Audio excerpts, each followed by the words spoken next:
नेपाल में यह गुस्सा पूरे के पूरे राजनीतिक तंत्र के खिलाफ है। जो सत्ता में है वो भी और जो विपक्ष में है वो भी इस भीड़ के निशाने पर हैं। 3 तस्वीरें आपके सामने रखते हैं। ऊर्जा मंत्री दीपक खड़का के घर पर लोगों ने हमला किया, तोड़फोड़ की, लूटपाट की। इसी लूटपाट में ऊर्जा मंत्री के घर से नोटों की गड्डियां भी लूटी गईं। नोटों की इन गड्डियों को सड़क पर सरेआम हवा में उड़ा दिया गया।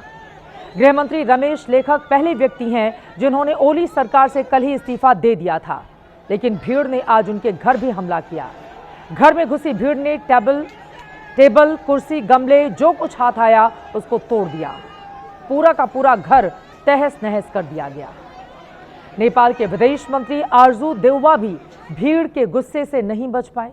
प्रदर्शनकारियों ने विदेश मंत्री के घर पर हमला करके लूटपाट की। उसके बाद घर को आग के हवाले कर दिया और इसका जश्न भी मनाया गया। नेपाल में विद्रोही नौजवानों से लगातार अपील की जा रही है कि हिंसा रोकें, बैठकर शांति से बात करें, लेकिन हर अपील बेअसर हो रही है, बल्कि हिंसा नए रास्ते की ओर आगे बढ़ चुकी है। भीड़ ने अब मीडिया को भी निशाना बनाना शुरू कर दिया है। काठमांडू में कई न्यूज चैनलों और अखबारों के दफ्तर पर हमले किए गए। काठमांडू में कांतिपुर टीवी की बिल्डिंग में भी घुसकर तोड़फोड़ की गई और उसके बाद उसको आग के हवाले कर दिया गया।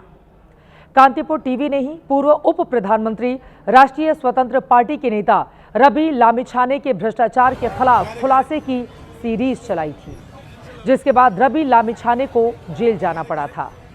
भीड़ ने कांतिपुर टीवी का दफ्तर आग के हवाले करके इस तरह से बदला लिया है। और इतना ही नहीं, जेन जी की विद्रोह भीड़ ने जेल पर हमला करके काठमांडू की नक्खू जेल से रवि लामिछाने को कैद से बाहर निकाल लिया। पेशे से पत्रकार रहे रवि लामिछाने अमेरिकी नागरिकता छोड़कर नेपाली नागरिक बने थे। राजनीति में आए रवि लामिछाने को इसी अप्रैल में कोऑपरेटिव घोटाले में गिरफ्तार करके जेल भेजा गया था। विद्रोहियों ने नेपाल के जेल में बंद सैकड़ों कैदियों को भी छुड़ा लिया। लखीमपुर बॉर्डर के पास कैलाली जेल से सैकड़ों कैदी बड़े आराम से फरार हो गए। विद्रोहियों ने जेल पर धावा बोला तो पुलिस ने भी सरेंडर कर दिया। उन्हें रोकने की जरा भी कोई कोशिश नहीं की गई। नेपाल में पुलिस तो पहले ही विद्रोहियों के आगे सरेंडर दिख रही थी। आज सेना ने भी सरेंडर मोड में अपनाने का फैसला कर लिया। कल 21 मौतों के बाद आज रवैया नरम था। सेना ने ही प्रधानमंत्री ओली को इस्तीफे के लिए तैयार किया और ये साफ कहा कि उनके इस्तीफे के बगैर हालात काबू करना बेहद मुश्किल है। इसके बाद सेना ने ही प्रधानमंत्री ओली को हेलीकॉप्टर से अपने सैन्य हेडक्वार्टर पहुंचाया ताकि वो भीड़ के हत्थे ना चढ़ें। लेकिन इसके बाद भी हालात काबू होने की बजाय बिगड़ते चले गए और भीड़ ने एक एक करके पहले संसद, फिर राष्ट्रपति भवन, सुप्रीम कोर्ट और मंत्रियों के घरों पर हमला करके आग लगाना शुरू कर दिया।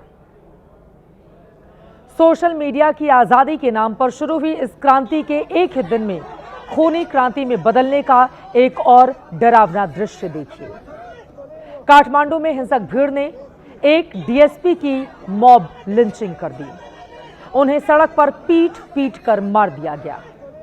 दावा किया जा रहा है कि कल इसी डीएसपी ने फायरिंग का आदेश दिया था जिसमें लोगों की जान गई थी। हालांकि दावे की पुष्टि नहीं हुई है, लेकिन भीड़ ने इस डीएसपी की जान ले ली, कल का बदला पूरा किया।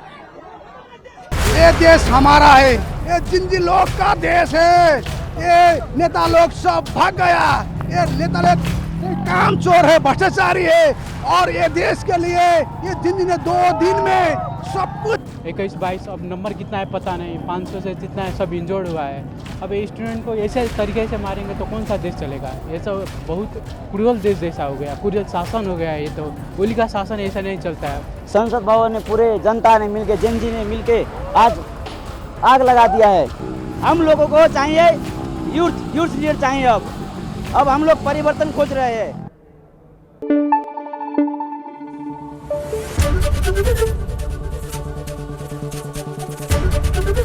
एबीपी न्यूज आपको रखे आगे।